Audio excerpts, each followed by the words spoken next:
ये वैक्सीन थी हमको दूसरे देशों से उपहार के रूप में मिलती थी या ऑब्लिगेशन के रूप में मिलती थी या सहायता के रूप में मिलती थी।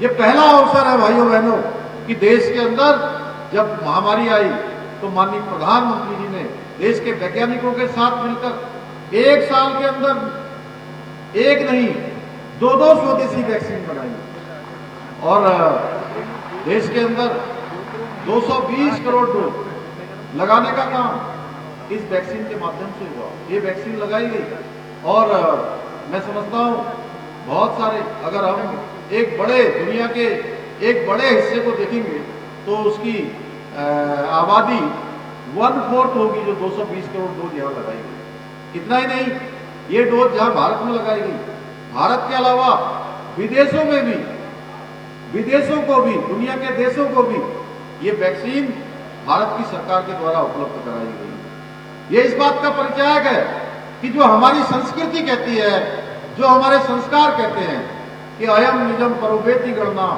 लघु चेतसाम उदार चरित्रा नाम वसुधैवम तो कुटुंबकम, इस भावना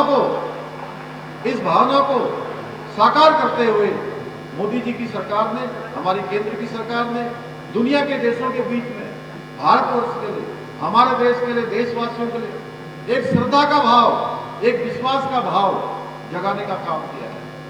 इतना ही नहीं, कोई भी महामारी के समय में छोटा काम करने वाला, रिक्शा चलाने वाला, टेम्पू चलाने वाला, छोटा ठेला चलाने वाला, छोटी कोई दुकानदारी करने वाला या कोई मजदूरी करने वाले, जिनकी मजदूरी चली गई, जिनका व्यापार खत्म हो गया, वो भी भूखे न रहे, उनको भी 2 टाइम भरपेट खाना मिलता रहे, इसके लिए गरीब कल्याण अन्न योजना चलाई और इस गरीब कल्याण अन्न योजना के माध्यम से देश के अंदर 80 करोड़ लोगों को मार्च 2020 से लेकर अब तक अनवरत रूप से प्रत्येक यूनिट में राशन देने का काम, उनके घरों को भोजन दिलवाने का काम अनवरत रूप से जारी है। ऐसे अनेकों काम हुए हैं।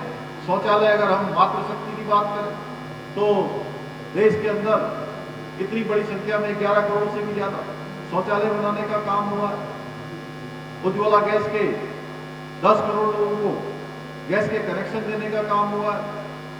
हम अगर एक एक योजना की बात करें तो आयुष्मान भारत योजना जो उत्तराखंड के अंदर हमने, माननीय प्रधानमंत्री जी ने आयुष्मान भारत योजना देश के अंदर लॉन्च करी और उत्तराखंड के अंदर प्रत्येक परिवार और प्रत्येक व्यक्ति के लिए उसको आच्छादित करने का काम उत्तराखंड की सरकार ने किया है।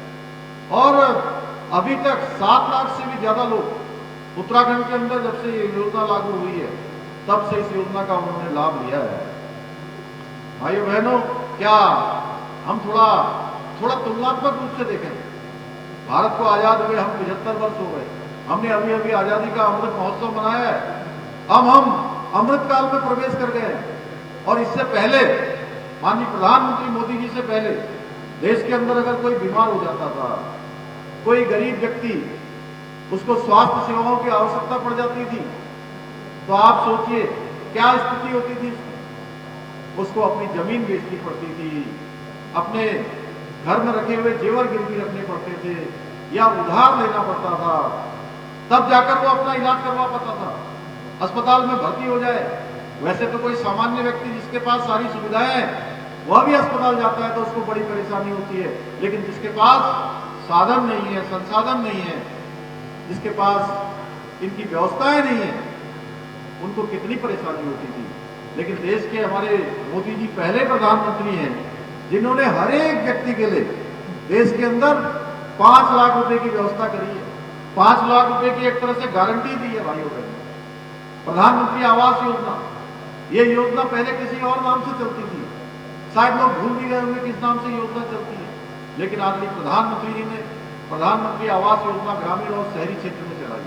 और उसके चलने के बाद एक हम तुलनात्मक अगर अध्ययन करें, कई बार लगता है हमको कि सरकार की योजनाएं आ रही हैं, आसानी से आ जा रही हैं, लेकिन मैं आपको बताना चाहता हूं मोदी जी ने जितनी भी योजनाएं देश के अंदर लागू की हैं वो केवल और केवल गरीब कल्याण के लिए की है, लोगों के जीवन स्तर को ऊंचा उठाने के लिए करी है।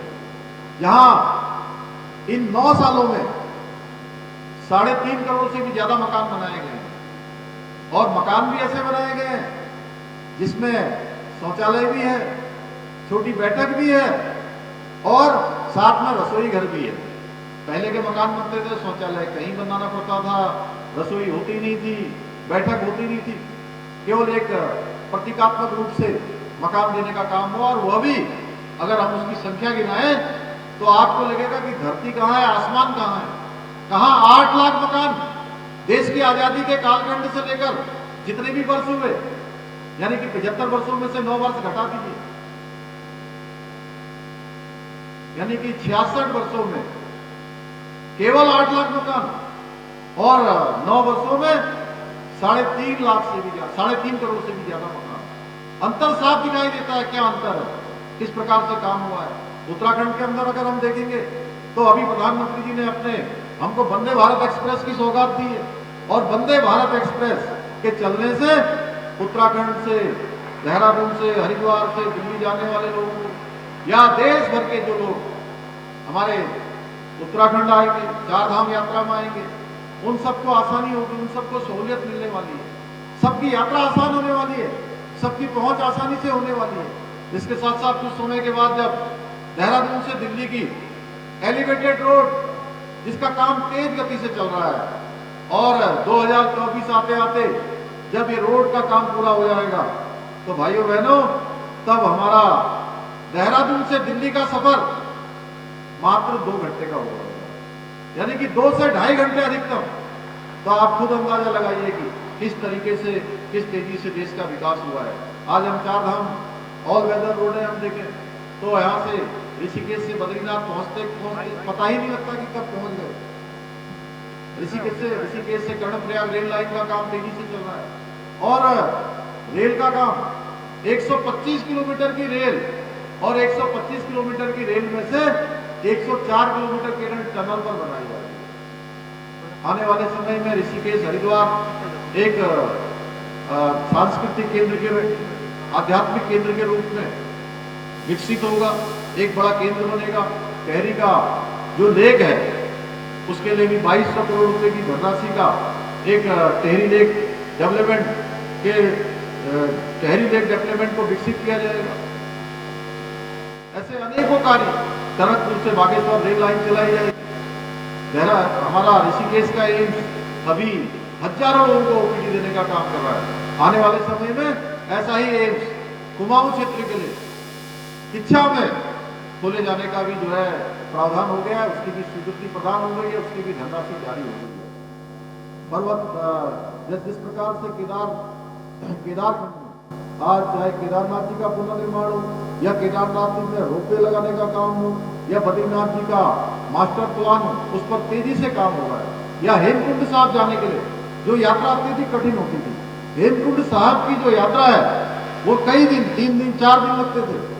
आने वाले समय में ये यात्रा भी कुछ ही घंटों में पूरी हो जाएगी और ये काम भी जिसके बारे में किसी ने सोचा भी नहीं होगा, ये काम भी हमारे देश के आदरणीय प्रधानमंत्री मोदी जी के नेतृत्व में उनके ही हाथों से इसका भी शिलान्यास हो चुका है। ऐसे अभूतपूर्व कार्य जिनके बारे में हम मैं कहूँ कि पहले सोचते भी नहीं थे, वो सारे के सारे काम आज धरातल पर उतर रहे हैं। मैं ऐसे गिनाते रहूंगा तो क्योंकि बड़ा लंबा समय बीत जाएगा। मैं आप सबसे केवल इतना ही कहना चाहता हूं कि आज देश के अंदर या दुनिया के अंदर आज प्रधानमंत्री मोदी जी का जिस प्रकार से दुनिया के देशों में स्वागत हो रहा है, दुनिया के देश जिस प्रकार से हमको हाथों हाथ ले रहे हैं। अभी आपने देखा होगा अमेरिका की यात्रा हो, ऑस्ट्रेलिया की यात्रा हो, गिनी पापुआ की यात्रा हो, वहां के राष्ट्राध्यक्षों के द्वारा किस प्रकार से उनको किस प्रकार की उपमा दी गई है। ये केवल प्रधानमंत्री मोदी जी का स्वागत नहीं है, बल्कि प्रधानमंत्री मोदी जी के रूप में भारतवर्ष के रहने वाले 140 करोड़ लोगों का स्वागत और अभिनंदन है। हर भारतवासी आज उनके इस प्रकार के जो पहचान, इस प्रकार का जो एक तरह से मैं कहूं कि मान्यता भारतवर्ष को मिली है। अगर हम पीछे के वर्षों में जाएंगे तो आप सब लोगों को याद होगा कि एक समय भारत का पासपोर्ट किस प्रकार से, किस स्थिति से गुजर रहा था। आज भारत की पासपोर्ट की क्या स्थिति हो गई। देश दुनिया में हर भारतवासी का सीना चौड़ा हो रहा है। ये अंतर साफ है कि भारत बदल रहा है। भारत दुनिया का अब समर्थ भारत बन रहा है, भारत दुनिया का समरस भारत बन रहा है, भारत दुनिया का शक्तिशाली भारत बन रहा है। भाइयों बहनों, ये विकास की यात्रा निरंतर रूप से आगे बढ़े, मैं आप सबका धन्यवाद करता हूं। और हम भगवान से, बाबा बद्री विशाल से, बाबा केदारनाथ जी से, उत्तराखंड के हमारे सभी देवी देवताओं से प्रार्थना करते हैं कि मोदी जी का नेतृत्व जो एक एक जन जन के जीवन को आगे बढ़ाने के लिए, जन जन के जीवन को उत्कर्ष तक ले जाने के लिए, उत्थान के लिए ले जाने के लिए, जो उनका एक साधक के रूप में अपने 24 घंटे में से 2, 3, 4 घंटे छोड़ दिए जाए तो सारा का सारा काम उन्होंने देश को समर्पित किया है, एक एक पल और एक एक क्षण देश को समर्पित किया है। उनका नेतृत्व हमारे देश को लंबे समय तक प्राप्त हो, उनकी सरकार के द्वारा जो किए हुए काम है आप सबके माध्यम से जन जन तक पहुंचे। और निश्चित रूप से आप जो लोग यहाँ पहुंचे हैं, मैं उनसे आह्वान करूँगा कि आप इस पूरे कार्यक्रम के, इस मोदी सरकार के जो 9 वर्षों की विकास की यात्रा है, अनवरत रूप से जो यात्रा चली है, उस यात्रा के ग्राम एम्बेसडर बनकर घर घर तक ले जाने का काम करेंगे। इतना ही आप सबसे निवेदन करते हुए अपनी गाड़ी को विराम देता हूँ। धन्यवाद। एक बार जोरदार ताली होनी चाहिए।